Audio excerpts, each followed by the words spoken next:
That animal needs to go, or he does.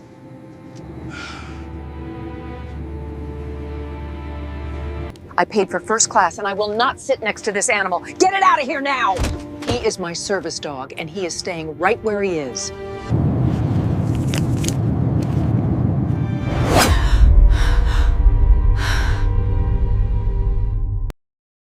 The first mistake happened before the aircraft ever left the gate.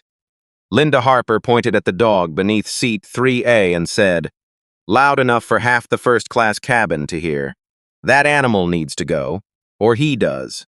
The cabin went still, not silent. Aircraft cabins are never truly silent. There was the soft hiss of air from the vents, the dull thump of luggage being shoved into overhead bins, the metallic click of seatbelts. But something human went quiet. The kind of quiet that comes when people sense unfairness, but are not yet brave enough to name it.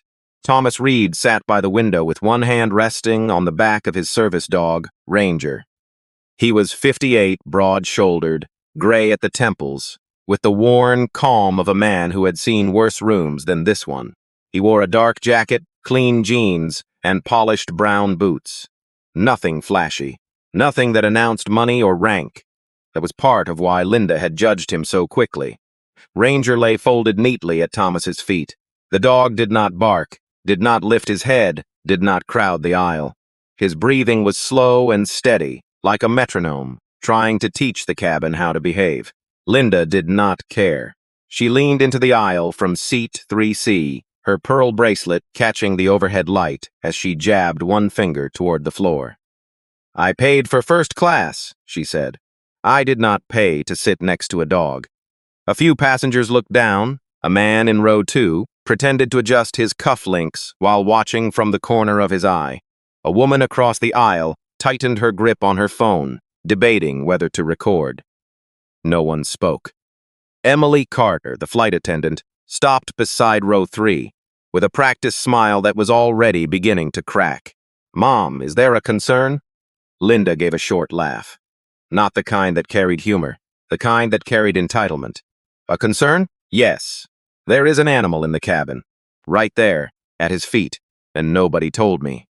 Emily glanced at Ranger, then at Thomas. For one brief second, her eyes softened.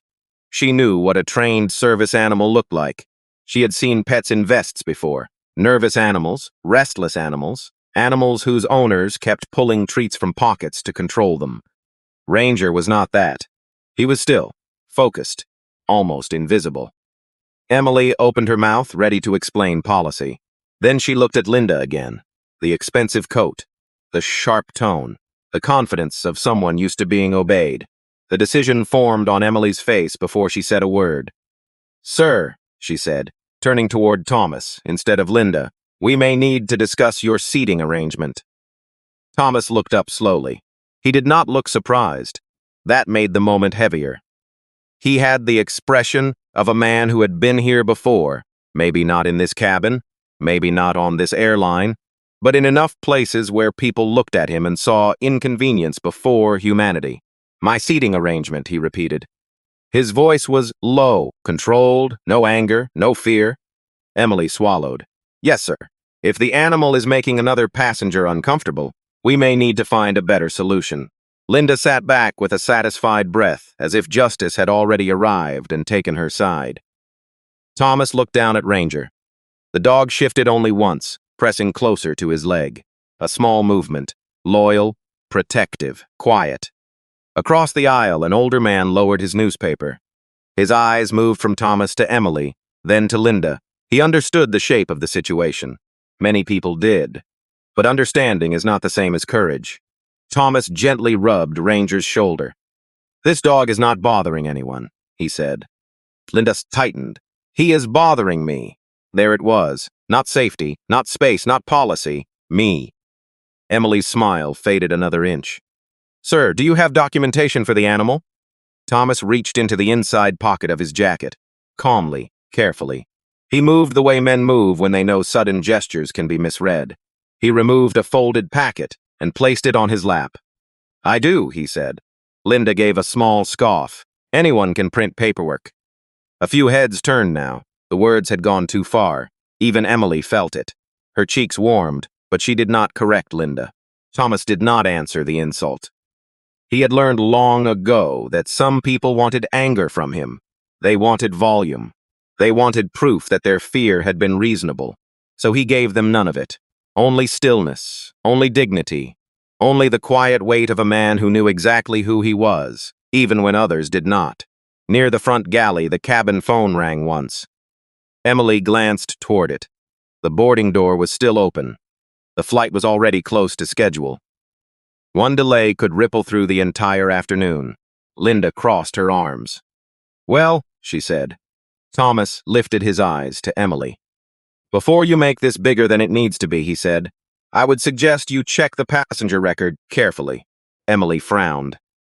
The passenger record? Thomas gave the smallest nod. Yes, his hand remained on Ranger's back, and for the first time, the calm in his voice did not sound passive. It sounded like warning. Emily Carter held Thomas Reed's gaze for 1 second too long. There was something in his voice that made her pause. Not fear, not arrogance, not the defensive tone she was used to hearing when passengers knew they were wrong and wanted to argue anyway. This was different. This was the voice of someone who knew the rules better than she did. Still, Linda Harper was watching her. So were the passengers.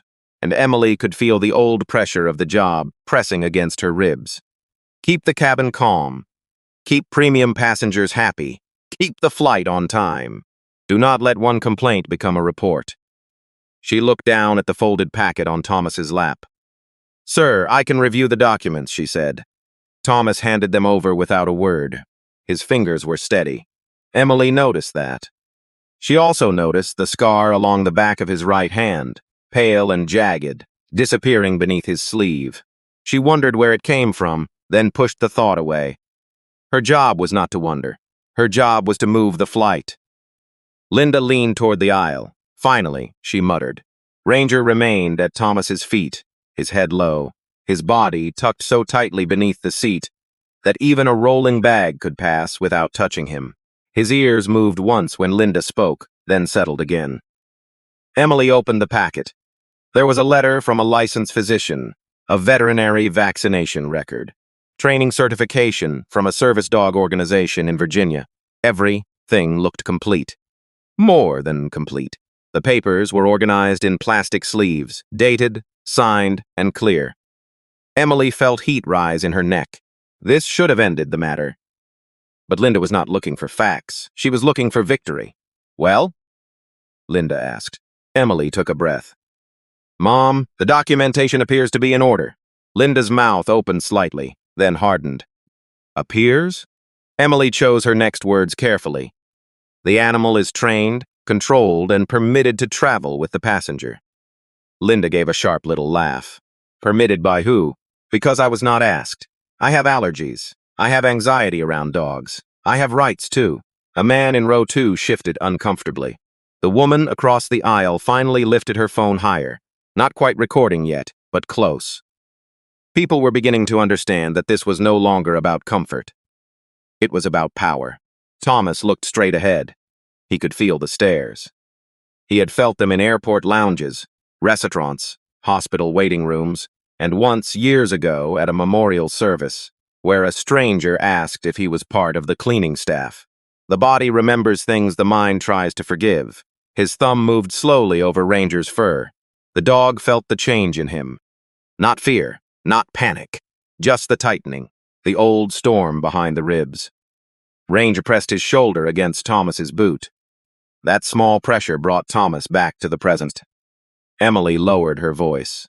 "Mom, if you have a medical concern, I can check whether another seat is available." Linda blinked. "For me?" Emily hesitated. "Yes, Mom. If you would be more comfortable, we can look at options." Linda's face changed. It was subtle, but everyone close enough saw it. The surprise, the insult, the disbelief that the solution might involve her moving instead of him. "I am not moving," she said. "I selected this seat. I paid for this seat. He is the one who brought a dog into first class." The words landed hard. Thomas turned his head then, not quickly, not dramatically, just enough to meet her eyes. His face was calm, but his eyes were not empty. They carried a fatigue older than this flight. "His name is Ranger," Thomas said. Linda stared at him. "Excuse me? His name is Ranger," Thomas repeated. "He is not a problem. He is not luggage. He is not a disruption. He is working." For the first time, a few passengers looked ashamed. Emily's hand tightened around the papers. She knew he was right. She knew it in the way Ranger had not moved. She knew it in the way Thomas had kept his voice level, while being treated like an inconvenience in a seat he had every right to occupy. But before she could respond, footsteps came from the front of the cabin. Mark Bennett, the lead flight attendant, walked to row 3 with his tablet in one hand and a fixed professional expression on his face. He had been with the airline for nearly 20 years. He knew how to enter a tense space. Shoulders square, voice low, no sudden movement. Emily turned toward him with relief and dread. "Mark," she said quietly, "we have a passenger concern regarding a service animal." Linda straightened at once. "Not a concern," she said. "A serious failure in passenger comfort."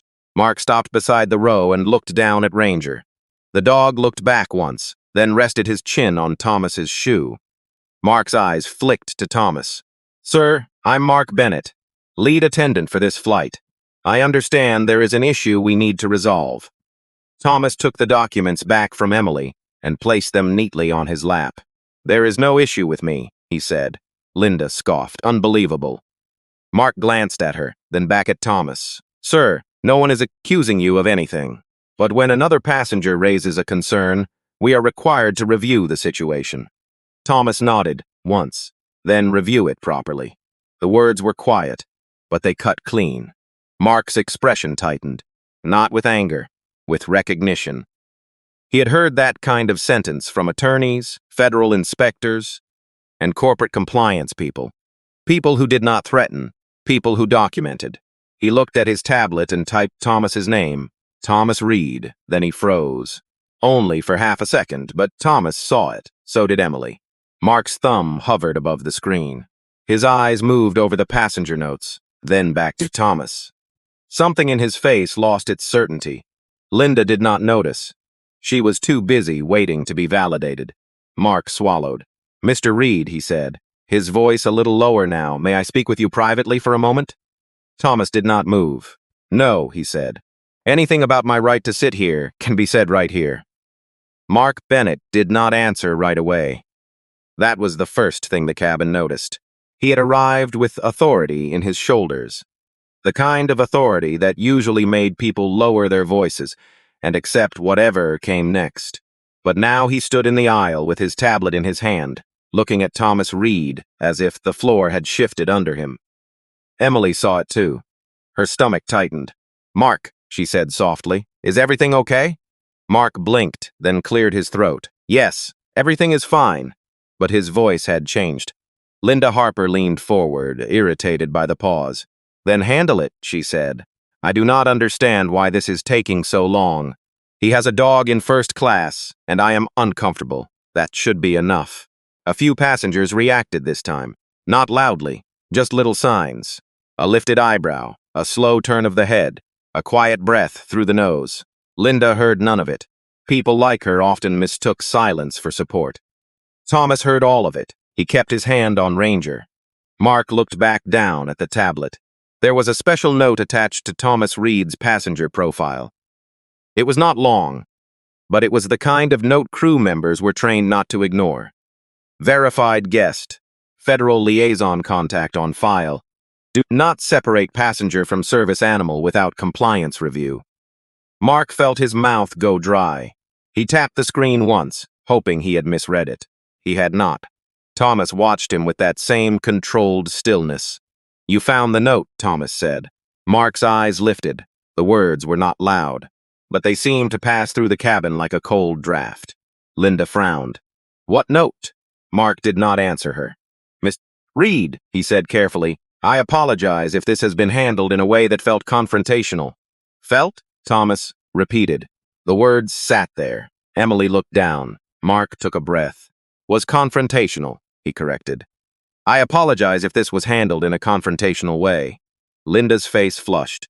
Excuse me, why are you apologizing to him? Because, Mark said, turning slightly toward her. His service animal is permitted. His documentation is complete. And at this time, there is no evidence that he has violated any airline policy. Linda's lips parted in disbelief. At this time, her voice sharpened. I am telling you there is a violation. I have a right to a safe and comfortable flight. Thomas turned toward her again, slower this time. Mrs. Harper, he said. She stiffened at the sound of her name. You know my name? It is on the seat display, Thomas said, and on the boarding list the crew keeps glancing at. Her cheeks colored, he continued, voice even. You do have rights. So do I. Rights are not a ladder where yours sit above mine because you speak louder.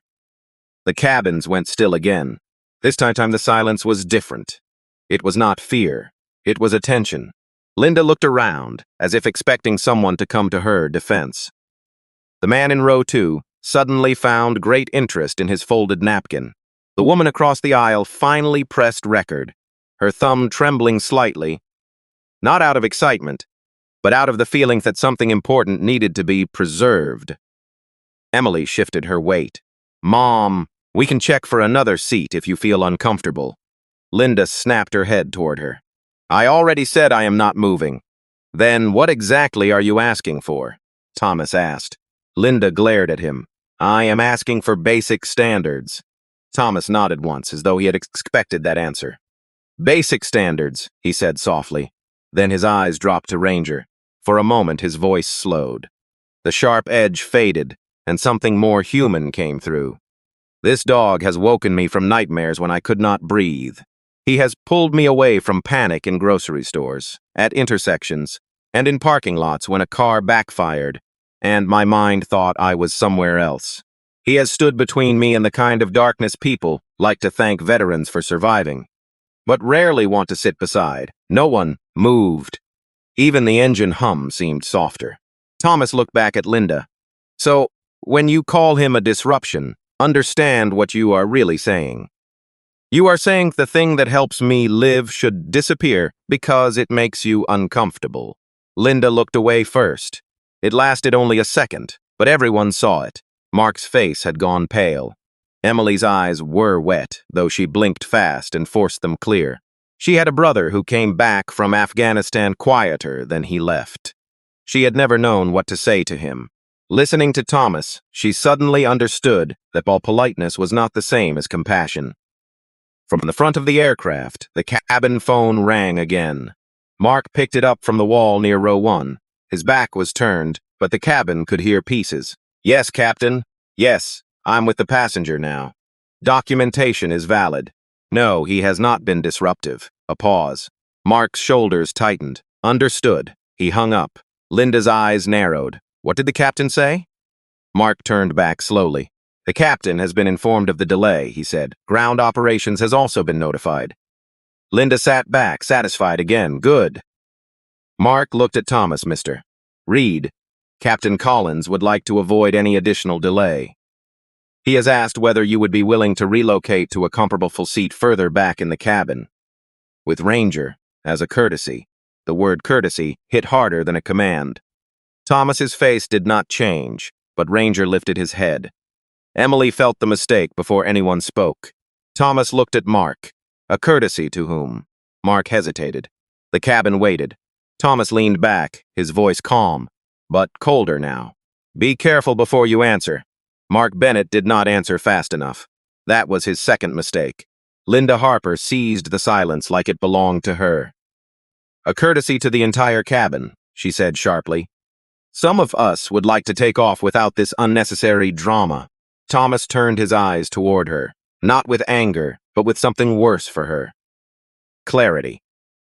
This drama began when you pointed at my service dog and demanded that one of us leave, he said. Linda's jaw tightened. I asked a reasonable question. No, Thomas said. You made a judgment, then you dressed it up as a concern. The words were calm, but they landed with force. A woman in row 4 covered her mouth. The man with the newspaper stopped pretending to read. Emily Carter stood frozen, with the service documents pressed against her chest, wishing she had ended this when she had the chance. Mark cleared his throat. Mr. Reed, no one is asking you to leave the aircraft. Thomas looked back at him. Not yet. Mark flinched. The cabin phone rang again near the front galley. This time, nobody moved to answer it right away. The sound cut through the air once, twice, 3 times. Each ring made the cabin feel smaller. Finally, Emily stepped forward and picked it up. Yes, Captain. She listened, her face losing color. Yes, sir, I understand. She hung up slowly. Mark watched her. Emily, what did he say? Emily hesitated. Captain Collins is coming out. A ripple moved through the cabin. Not loud, not dramatic. Just the subtle shift of bodies reacting to authority. Shoulders straightened. Phones rose a little higher. Linda smoothed the front of her jacket, as if preparing to be vindicated by a judge. Thomas remained seated. Ranger settled his chin back on Thomas's boot.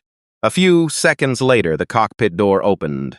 Captain David Collins stepped into the aisle. He was 50, 2 silver at the sides with the measured walk of a man used to being obeyed in confined spaces. His uniform was crisp, his expression was controlled. But behind his eyes was irritation, not at anyone in particular yet, at the delay, at the uncertainty, at the fact that a quiet boarding issue had reached his cockpit before pushback. He stopped near row 3. What seems to be the problem here? Linda answered before anyone else could. Captain, thank goodness. I am being forced to sit next to a dog in first class, and your crew refuses to protect my comfort. Captain Collins looked at Ranger, then at Thomas, then at Mark. Is this a service animal? Yes, Captain, Mark said. Documentation appears complete. Appears complete? Linda repeated. Captain Collins lifted one hand slightly, asking for silence without saying it. Mr. Reed, he said, using the name from Mark's tablet. I understand you have a service dog with you. Thomas nodded. That is correct.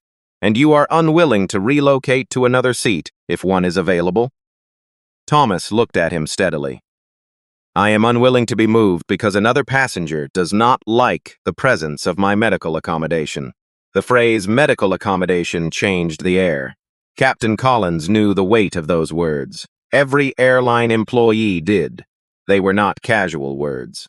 They belonged to training modules, legal briefings, complaint investigations, federal guidance, and the kind of paperwork that could follow a crew for years. His tone shifted a fraction. No one wants to deny you an accommodation, sir. Then do not ask me to move from it. Linda let out a frustrated breath. This is ridiculous. He is making himself the victim. Thomas did not look at her. Captain Collins did. Mom, please let me handle this. That sentence surprised her. It was the first time someone had not treated her comfort as the center of the room. Her face tightened. Captain Collins turned back to Thomas. Mr. Reed, I need this aircraft ready for departure. I also need all passengers calm before we close the door. If this situation continues, it may create a disruption. Thomas leaned forward slightly. Captain, with respect, a passenger can create a disruption by making a discriminatory complaint. The person being complained about does not become the disruption simply by existing. The silence that followed was heavy. Linda seemed to feel it. Emily lowered her eyes. The words hit something in her. How many times had she chosen the easiest passenger to pressure, instead of the fairest solution? How often had peace in the cabin meant asking the quiet person to swallow the insult? Captain Collins looked at Thomas for a long moment. Who are you, Mr. Reed? Thomas's expression did not change. A ticketed passenger in seat 3A. That is not what I mean. Thomas's hand stilled on Ranger's back. For the first time, something guarded passed over his face. I know what you mean, he said. And that is the problem. Captain Collins inhaled slowly. From Linda's side, a small voice came from row 4. He has not done anything wrong. Everyone turned. The speaker was an older woman, with white hair and a blue cardigan. Her hands trembled slightly around her phone. She looked embarrassed by her own courage, but she kept going. That dog has been quieter than most passengers. This man has been polite the whole time. Linda snapped toward her. Nobody asked you. The woman's chin lifted. Maybe someone should have. That was the moment the cabin changed. Not completely, but enough. A man behind her nodded. Another passenger whispered, "She is right." Someone near the aisle began recording openly now. No hiding, no pretending. Captain Collins saw it all. The phones, the faces, the wrong direction of the room. Then his radio crackled at his belt. "Ground operations to Flight 331. We have passenger relations, requesting status on Mr. Thomas Reed. Please confirm no separation from service animal pending review." Captain Collins froze. Mark closed his eyes for half a second. Emily looked at Thomas. Linda blinked. "Passenger relations," she said. Thomas finally reached into his jacket and removed a slim black card. He placed it on the armrest not to impress anyone, but to end the guessing. On the card were his name, a direct federal advisory title, and the logo of a National Veterans Access Board that worked with major airlines on disability compliance.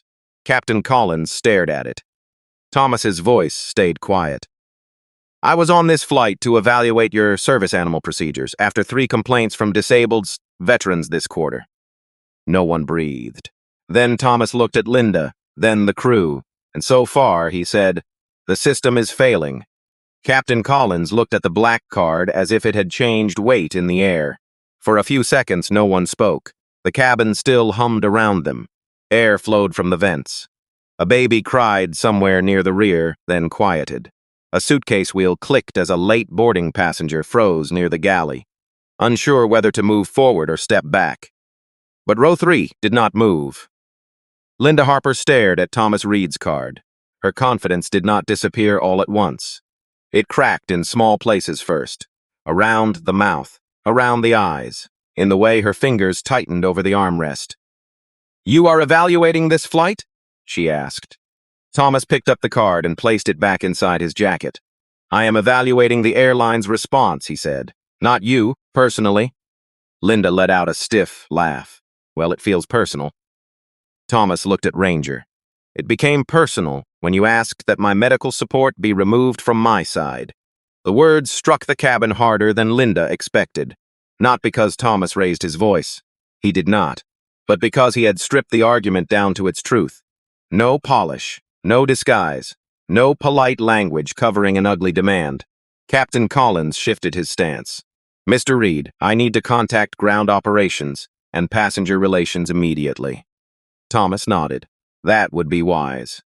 Mark Bennett stepped back, his tablet gripped tight in his hand. He had trained younger attendants for years. He had told them to de-escalate, to listen, to avoid assumptions. Yet here he was, standing in the aisle, realizing he had almost asked a disabled veteran to move, because the louder passenger had made discomfort sound like authority. Emily Carter felt it too. She stepped closer to Thomas, her voice quiet. "Mr. Reed, I should have handled this differently from the beginning." Thomas turned to her. "Yes," he said. The answer was not cruel. It was worse. It was honest. Emily swallowed. "I'm sorry." Thomas studied her face for a moment. She meant it. He could see that. But he had learned not to confuse apology with repair. "Thank you," he said. "Now make sure it does not happen to the next person." Emily's eyes lowered, then lifted again. "I will." Linda shifted sharply in her seat. "Are we really doing this right now?" "We are still sitting at the gate. I have a connection in Denver. This is becoming absurd." The older woman in the blue cardigan turned toward her. "Mom, with respect, you caused the delay." Linda's head snapped around. "I did not." "Yes, you did," the woman said, her voice shaking but clear. "You complained about a service dog that was lying quietly at his feet. Then you kept pushing after the crew confirmed the documents." Linda's face flushed deep red. "You do not know anything about my allergies." The woman looked at Ranger. "Have you sneezed once?" A few passengers murmured. Someone gave a short breath that almost became a laugh, then stopped. The tension was too sharp for humor. Captain Collins raised his hand. "Enough, everyone please remain seated." Then he looked at Thomas. "Mr. Reed, I am going to step forward and speak with operations. Until then, you and Ranger will remain in seat 3A." Linda turned. "What?" Captain Collins did not look at her first. He kept his eyes on Thomas, as if correcting the order of importance in the room. You will not be separated from your service animal, he said. And you will not be asked to move unless you request it. Thomas gave a single nod. Thank you, Captain. Only then did Collins turn to Linda, Mrs. Harper. If you have a documented medical issue, we can try to reseat you. If you do not wish to move, then you are choosing to remain in this seat while the service animal stays where he is legally permitted to be. Linda stared at him. So I am the one being punished? No, Captain Collins said. You are being given a choice. That sentence changed everything. Linda had wanted power. Instead, she had been handed responsibility. She looked down the aisle. Phones were still raised. Faces were watching. Not all accusing. Some simply disappointed. And that was harder. For the first time, her voice dropped. I just wanted a comfortable flight. Thomas looked at her then, and something in his expression softened. Not enough to excuse her. Enough to remind everyone he was still human, and so was she. So did I, he said. The words landed gently, but they carried years. Linda looked away. Captain Collins stepped toward the galley and picked up the cabin phone. His voice was low, but certain phrases carried back. Confirmed service animal. Passenger remains seated. Need compliance review noted. Yes. Veteran Access Board representative. Yes, I understand. Mark stood beside Emily, silent. She whispered, Did you know? No, Mark said. Would it have changed what we did? He looked at Thomas, at Ranger, at Linda's stiff posture. It should not have needed to. Emily said nothing after that. At the front of the cabin, the gate agent appeared at the aircraft door with a woman in a navy blazer. Rachel Moore from Ground Operations. 48, composed, sharp-eyed, carrying a folder and a radio clipped to her belt.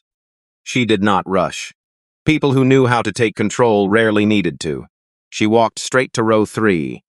Mr. Reed, she said, I'm Rachel Moore, Ground Operations Supervisor. I understand there has been a service animal complaint. Thomas looked up. There has been more than a complaint. Rachel's eyes moved across the cabin. Linda, Emily, Mark, the captain at the phone, the passengers recording. Then Ranger, still lying exactly where he had been all along. Her expression hardened. Yes, she said, I can see that. Rachel Moore did not raise her voice. She did not need to. She stood beside row 3 with her folder tucked under one arm, looking at each person in turn. First Thomas, then Ranger, then Linda Harper, then Emily and Mark, who suddenly looked less like senior crew members and more like people waiting for a verdict. Rachel had worked airport operations for 22 years. She had seen passengers scream over missed connections, broken seats, lost luggage, and crying babies. She had seen real safety issues and fake ones.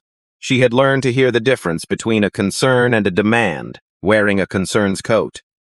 This sounded like the second one. Mr.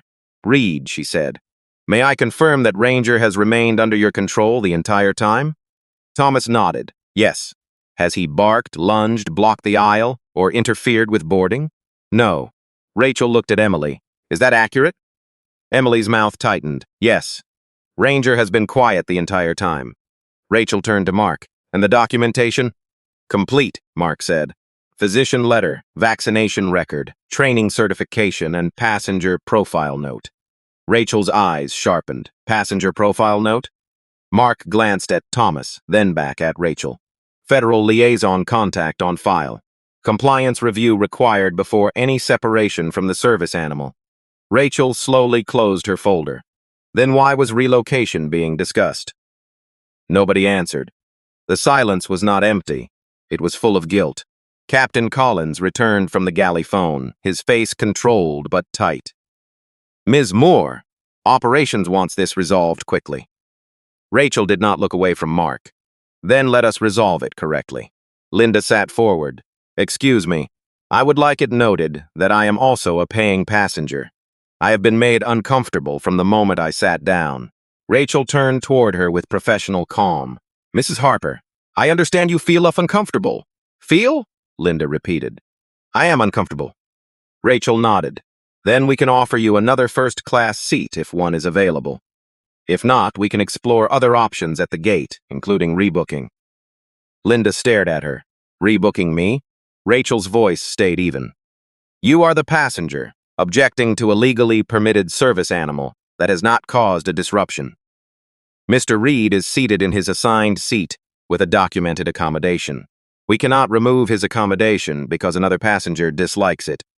The words were clean, precise, final. The woman in the blue cardigan looked down, almost relieved. The man with the newspaper slowly folded it, no longer hiding. He wanted to remember this exact moment. Maybe because he had stayed silent too long in other moments like it. Linda's face hardened again, but the power behind it had thinned. So that is your answer? I either sit here next to that dog or I leave? Thomas's hand stopped moving on Ranger's back. Rachel looked at Ranger, then back at Linda. His name is Ranger. Linda blinked. What? Rachel's tone did not change. His name is Ranger. And yes, your choices are to remain in your assigned seat, except reseating if available, or deplane voluntarily and speak with customer service. What is not an option is forcing Miss Reed to give up a lawful accommodation. For the first time, Linda looked around and saw the room clearly. Not the room she had imagined. Not a room full of people waiting for someone to protect them from inconvenience. A room full of witnesses. Some with phones, some with guilty faces. Some simply tired of seeing dignity treated like something negotiable. She swallowed. I did not mean to make it sound like that. Thomas looked at her. But you did make it sound like that. His voice was quiet, not cruel, but it left no escape. Linda's eyes flicked to Ranger. He is very quiet, she said, as if discovering something that had been true the entire time. Thomas nodded. He usually is. A slow, painful pause opened between them. Linda looked at her hands. My brother had a dog, she said suddenly. The words came out smaller than expected, almost unwilling. The cabin did not relax, but it listened. After Vietnam, she continued, he could not sleep. Not really. He had this German shepherd that followed him everywhere. I thought it was strange back then. I was young. People did not talk about these things. Thomas studied her. What happened to your brother? Linda breathed in. It shook slightly. He died before he turned 60. The sentence changed her face. For one moment, the entitlement fell away, and something wounded showed through. Old grief, old ignorance, maybe regret. Thomas did not soften completely. He did not owe her that, but his eyes changed. I am sorry, he said. Linda nodded once quickly, as if accepting kindness embarrassed her. I suppose, she whispered. I forgot what those dogs can mean. Rachel watched the exchange with careful stillness. She knew better than to rush forgiveness into a room that had not earned it. Healing was not a shortcut. It was a door. Someone had to choose to walk through. Captain Collins checked his watch, then looked toward the front. We still have time to make our departure window if we close the door soon. Rachel looked at Linda. Mrs. Harper? Linda's mouth trembled slightly. Pride fought shame. Shame almost lost. Then she looked at Thomas. I will stay in my seat, she said, and I will not make another complaint. Thomas nodded. That is enough for now. Emily exhaled for what felt like the first time in several minutes. Rachel turned to the crew. Then this matter is closed, as far as boarding is concerned. Ranger remains with Mr. Reed. No further discussion. Document the interaction after departure. Passenger relations will follow up. Mark nodded. Understood. Rachel stepped closer to Thomas. Mr. Reed, I am sorry this happened on our aircraft. Thomas looked up at her. I appreciate that, but I want your report to say something clearly. Rachel opened her folder. What is that? Thomas's voice lowered. The problem was never the dog. Rachel held his gaze. Then what was it? Thomas looked around the cabin at every face that had watched, waited, judged, or learned. The problem was who people believed deserved comfort first. The cabin door closed with a firm, metallic click. It was a small sound, but everyone felt it. The argument had ended on paper. Ranger stayed. Thomas stayed. Linda stayed. The aircraft was cleared to push back, but inside first class, the air still carried the shape of what had happened. Some things do not disappear, just because people stop talking. Emily moved down the aisle for final checks, but her hands were not as steady as before. She touched seatbacks, checked belts, glanced at tray tables, and tried to look professional. Yet each time she passed row 3, she felt the weight of Thomas's words. The problem was who people believed deserved comfort first. She had heard complaints all her career. Too cold, too warm, too slow, too crowded, too loud. But she had never thought about how often the quiet passenger was asked to bend so the louder one could feel powerful. At row 3, she stopped. "Seatbelt secure, Mr. Reed?" Thomas looked up. Yes. Ranger lay beneath him, still tucked neatly, his vest visible now in the soft cabin light. "Working dog. Do not distract." Emily nodded, then looked at the dog. "And Ranger is okay?" Thomas studied her for a moment. The question was simple, but it mattered because she had used his name. "He is okay." Emily gave a small nod and moved on. It was not forgiveness. Not yet, but it was a better step than silence. Across the aisle, Linda Harper sat stiffly, hands folded in her lap. She was not looking at Thomas. She was looking at the seat back in front of her as if it held instructions for how to become invisible. She could feel people glancing at her. That was new. Linda was used to being the person who complained, not the person being judged for complaining. She had spent years believing that good service meant removing whatever made her uncomfortable. A crying child, a slow waiter, a passenger who reclined too far, a dog beneath a veteran's seat.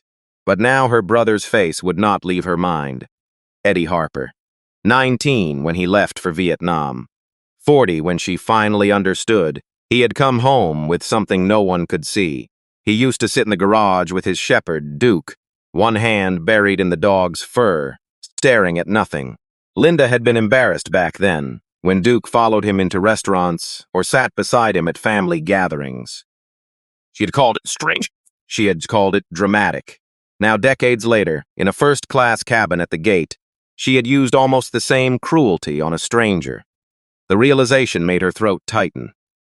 Captain Collins's voice came over the intercom. "Ladies and gentlemen, we appreciate your patience. We have resolved the boarding matter and expect to depart shortly. Please remain seated with your seatbelts fastened while we push back from the gate." Resolved. Thomas heard the word and looked out the window. The jet bridge moved away. Ground crew in neon vests signaled below.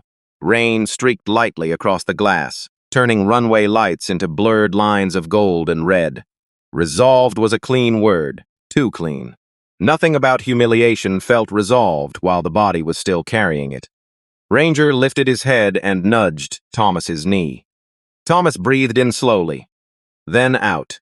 He counted the way he had been taught.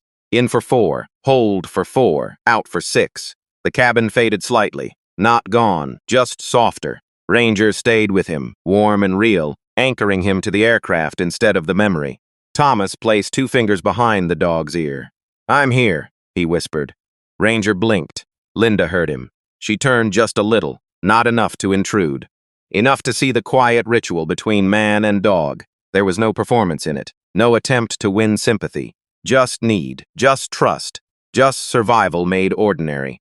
Her face changed again. This time, nobody saw it but Thomas. He did not say anything. The aircraft began to roll backward. A low rumble moved through the floor. The overhead bins creaked. Somewhere behind them, a child asked if they were flying yet, and an older man chuckled softly. Normal life trying to return. But Rachel Moore had not left the aircraft yet.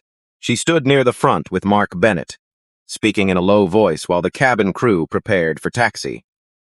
"I want the incident report written before Wheels Up," she said. Mark blinked. "Before Wheels Up?" "Before memory edits itself," Rachel said. "Names, times, exact language used. Who suggested relocation, who confirmed documentation. Everything." Mark swallowed, understood. Rachel's eyes moved to Emily, who was securing a cabinet latch with more force than necessary. "And I want the crew debriefed after landing." Captain Collins stepped closer. "Miss Moore, we have departure timing to consider." Rachel looked at him. "Captain, departure timing matters. So does federal compliance. So does whether disabled veterans trust this airline enough to board, without wondering if their medical support will be treated like a nuisance." The captain did not respond at once. He was a good pilot, careful, experienced, proud. But pride had gotten him close to a wrong decision, and he knew it. "You're right," he said finally. Rachel nodded. "Then be right in the report, too." She stepped toward the aircraft door just before it was armed, then paused and looked back at Thomas. "Mr. Reed." Thomas turned. "Thank you for staying calm." His face remained steady. "Do not thank me for surviving what should not have happened." Rachel absorbed that. Then she nodded once. "Fair enough." The door was armed. The plane taxied, and in seat 3C, Linda Harper slowly turned toward Thomas. "Mr. Reed," she said, her voice small enough that only he could hear. Thomas looked at her. Linda's fingers trembled against her pearl bracelet. "I cannot undo what I said." "No," Thomas said. She's nodded, hurt by the truth, but not denying it. "But I am sorry." Thomas looked down at Ranger, then back at her. "Sorry is where repair begins," he said, "not where it ends." Linda lowered her eyes. For once, she had no argument. The aircraft climbed through a layer of gray clouds, and the cabin tilted gently into the sky. For most passengers, takeoff brought relief.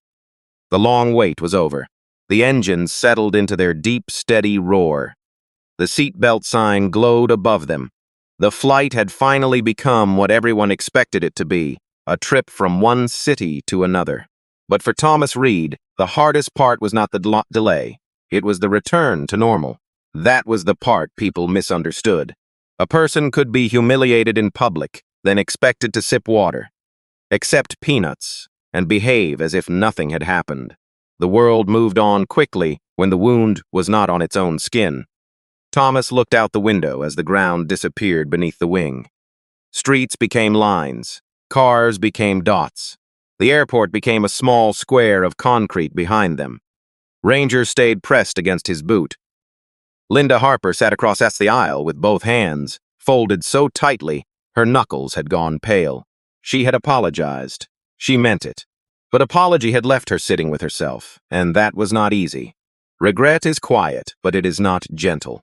Emily Carter began service once the aircraft leveled off. Her movements were careful now, not performative. Careful in the way people become when they realize their job is not just procedure, but impact. She approached row 3 with a bottle of water and a small napkin. "Mr. Reed," she said, "would you like some water?" Thomas looked up. "Yes, thank you." Emily placed the bottle on his tray table, then paused. "And may I bring a bowl of water for Ranger once it is safe?" Thomas studied her. "That would be appreciated." Emily nodded, then glanced at Linda. "Mrs. Harper, may I get you anything?" Linda opened her mouth, ready to ask for her usual sparkling water with lime. Then she stopped. Her eyes moved to Thomas, then to Ranger. "Just water, please," she said. "Regular water is fine." It was a small thing. Nobody else would have noticed. But Linda felt it. For the first time that morning, she did not want to sound important. Emily moved on. In row 4, the older woman in the blue cardigan leaned across the aisle just slightly. "Mr. Reed," she said. Thomas turned. "I am Ruth Miller. My husband served in Korea. He passed 12 years ago." Thomas nodded, his face softening. "I am sorry for your loss." Ruth smiled sadly. "Thank you. He never talked much about what happened over there. But our old beagle Sam knew more than any of us did. When my husband had a bad night, Sam would climb right into his lap, even though he was too big for it." A faint smile touched Thomas's mouth. "Dogs do not care what we pretend to be." Ruth's eyes shone. "No, they do not." Linda heard every word. Her throat tightened again. The cabin around them had shifted from spectacle to reflection. Not everyone changed. Some passengers went back to their tablets. Some whispered about the delay. One man complained under his breath about missing a meeting. But others sat differently now. They carried the discomfort of people who had watched something wrong and were deciding what kind of witness they wanted to become. Near the galley, Mark Bennett typed the incident report on his tablet. Rachel Moore's instruction echoed in his mind. Before memory edits itself. So he wrote it plainly. Passenger in seat 3C objected to service animal. Crew requested documentation, though animal was calm and controlled. Relocation of passenger in seat 3A was discussed to satisfy another passenger's comfort concern. He stopped there. His thumb hovered over the screen. The sentence looked ugly because the truth was ugly. He added one more line. Crew should have offered relocation only to the objecting passenger after validating the service animal accommodation. He stared at it, then saved the report. Captain Collins remained in the cockpit, but he was not untouched by it either. Through the closed door, he replayed the conversation again and again. His own words bothered him now. I need all passengers calm. It had sounded reasonable when he said it, but calm for whom? Too often, command meant quieting the person with the least power. Too often, order meant protecting the comfort of the person who complained first. He had not intended to do harm. That was the problem. Harm did not always need intention. Sometimes it only needed speed, pressure, and an old habit of believing the wrong voice. Back in row 3, Linda finally turned toward Thomas. Mr. Reed. He looked at her. My brother's dog was named Duke, she said. I never liked him much then. He shed everywhere. Followed Eddie into every room. I thought it was too much. Thomas has listened without interrupting. After Eddie died, she continued. I found a box in his closet. Letters, medical forms, notes from doctors. I think Duke was the reason he made it as long as he did. Her voice broke on the last words. Thomas looked down at Ranger. Then maybe Duke did his job well. Linda pressed a hand to her mouth. Yes, she whispered. I think he did. For a while, there was only the sound of the engines. Then Thomas said something no one expected. You saw a dog and thought inconvenience. I saw a dog and thought survival. That difference matters. Linda nodded slowly. I know that now. Thomas looked at her with steady eyes. Knowing has to become behavior. Linda did not defend herself. I understand. The seatbelt sign turned off with a soft chime. Emily returned with a small paper bowl of water. She crouched just enough to set it within Thomas's reach, careful not to touch Ranger or distract him. For Ranger, she said. Thomas took it. Thank you, Emily. Hearing her name from him made her pause. It felt like a chance. Not a clean slate. A chance. She straightened, and for the first time since the confrontation began, she looked at Thomas without fear of being judged. I will do better, she said. Thomas gave a faint nod. That is all any of us can prove. Outside the window, the clouds opened. Sunlight filled the cabin, and for one brief moment, nobody spoke. The seatbelt sign chimed again halfway through the flight.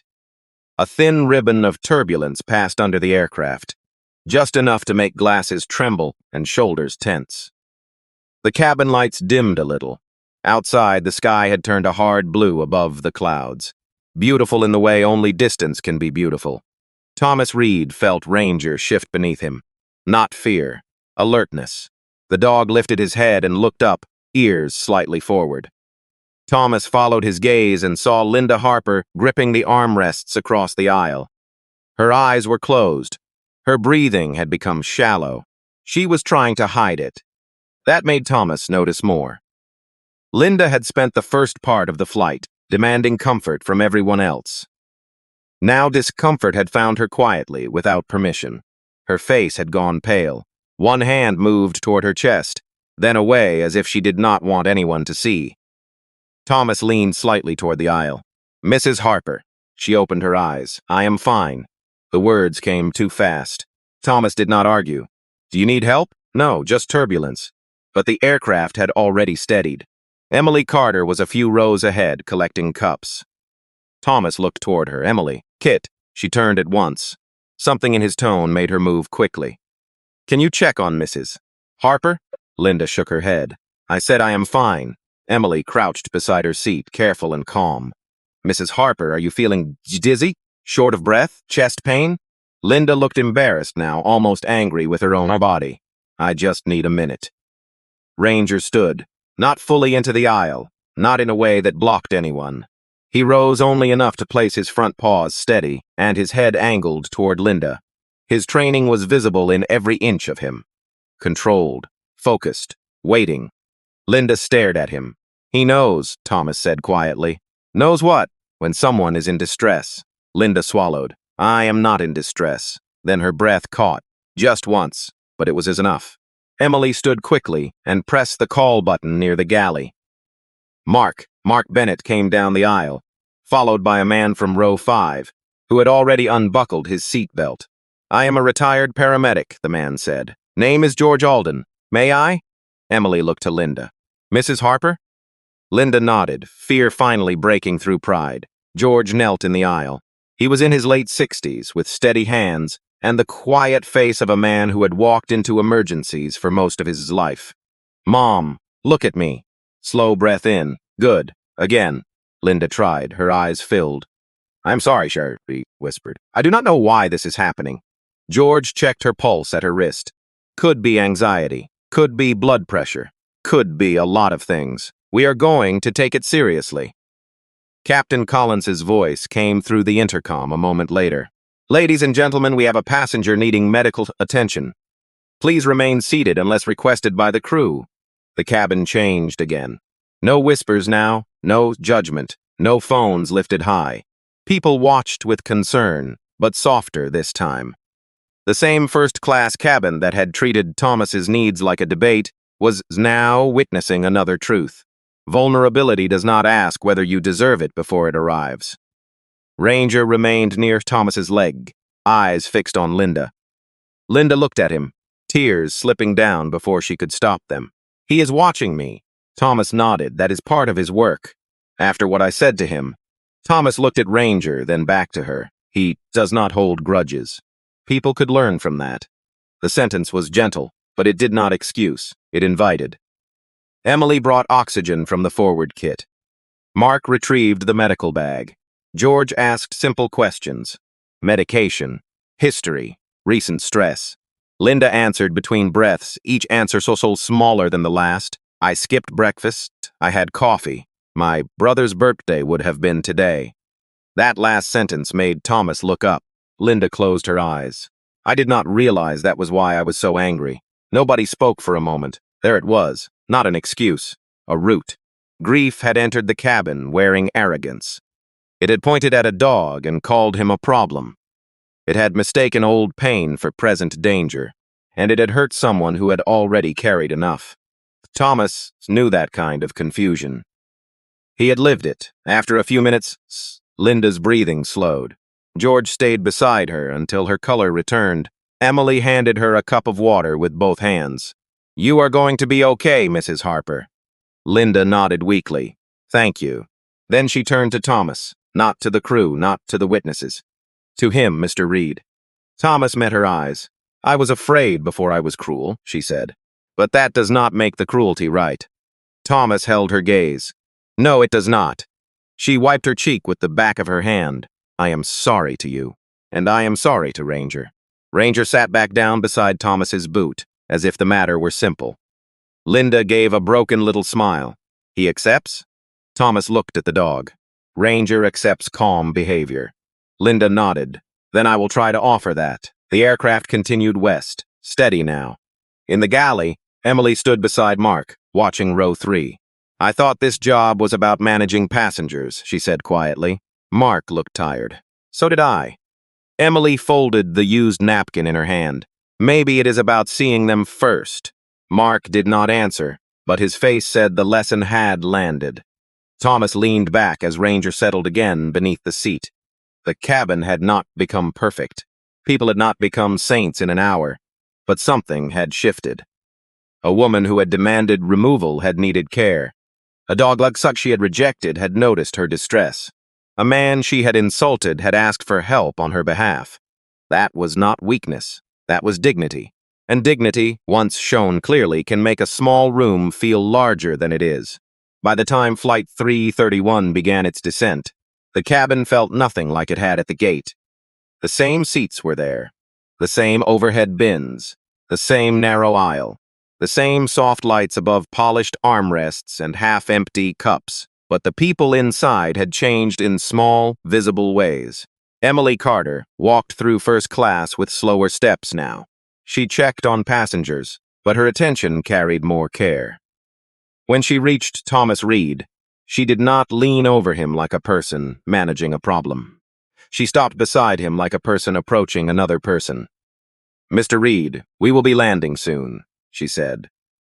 "Is there anything Ranger needs before we begin our final descent?" Thomas looked up from the window. "No, thank you for asking." Emily nodded. She wanted to say more. She wanted to fix the first 20 minutes of the flight with one perfect sentence. But life does not work that way. So she chose something smaller and more honest. "I wrote my statement," she said. "I included that Ranger never caused a disruption."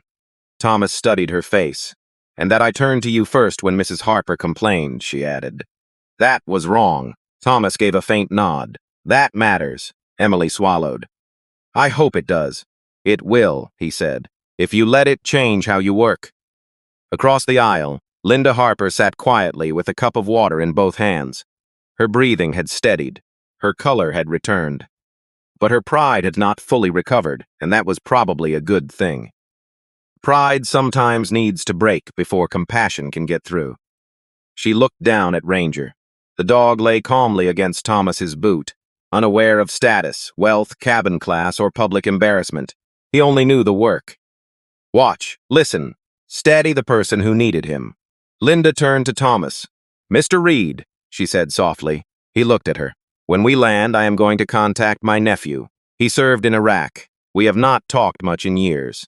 I think I stopped asking questions because I was afraid of the answers." Thomas did not rush to comfort her. "Then start with listening," he said. Linda nodded, eyes wet again. "I can do that." Ruth Miller, the older woman in the blue cardigan, reached across the aisle and touched Linda's forearm. It was brief, gentle, no speech, no performance. Just one human hand reminding another that shame does not have to be the final place a person lives. The aircraft broke through the clouds. Below, the city appeared in gray and silver blocks, roads curving like dark ribbons. The landing gear lowered with a heavy mechanical groan. Some passengers tightened their seatbelts. Others looked out the windows. Everyone felt that familiar pull downward, the body knowing Earth was near before the wheels touched it. Captain Collins came over the intercom. "Ladies and gentlemen, we are on final approach. We appreciate your patience today. We also want to thank you for your cooperation while we addressed a passenger accommodation matter earlier in the flight. Our airline is committed to treating every traveler with dignity, and we will be reviewing today's incident carefully." He paused. His next words came slower. "Some lessons matter more than an on-time departure." In row 3, Mark Bennett closed his eyes for a moment. Emily looked toward Thomas. Linda looked down at her hands. Thomas looked at Ranger. The wheels hit the runway with a firm burst of sound. Rubber met pavement. Engines roared in reverse. Bodies leaned forward, then settled back. The cabin filled with the ordinary noises of arrival, phones turning on, seatbelts clicking too soon, bags shifting in bins. But nobody in row 3 moved quickly. When the plane reached the gate, Rachel Moore was waiting inside the jet bridge. She stepped on board before general deplaning began, folder in hand, face steady. "Mr. Reed," she said, "Passenger Relations and Corporate Compliance have requested your full report. They will meet you in the terminal if you are willing." Thomas stood slowly. Ranger rose with him, close at his side. "I am willing," he said. Then he looked at Emily, Mark, Captain Collins, Linda, Ruth, and the passengers who had watched the day unfold. "But my report will not be about punishment first. It will be about prevention, training, accountability, clear procedures, and remembering that disability does not always look the way people expect it to look." Rachel nodded. "That is exactly the report we need." Linda stepped into the aisle, holding back tears. "Mr. Reed," he turned. "Thank you for helping me when I did not deserve it." Thomas was quiet for a moment. "People do not have to deserve help before we give it," he said. "But they should remember who helped them when they had the chance to harm." Linda pressed a hand to her chest. "I will remember." Thomas gave a small nod, then walked toward the door with Ranger at his side. No applause followed him. That would have made it too easy, too clean, too much like a movie. Instead, there was something better. Silence with weight. Respect with understanding. A cabin full of people thinking about what they had seen and what they might do differently next time. As Thomas stepped into the jet bridge, Ranger looked up at him. Thomas smiled for the first time that day. "Good boy," he whispered, and the dog moved forward, steady as ever, carrying with him a truth every person on that flight had been forced to learn.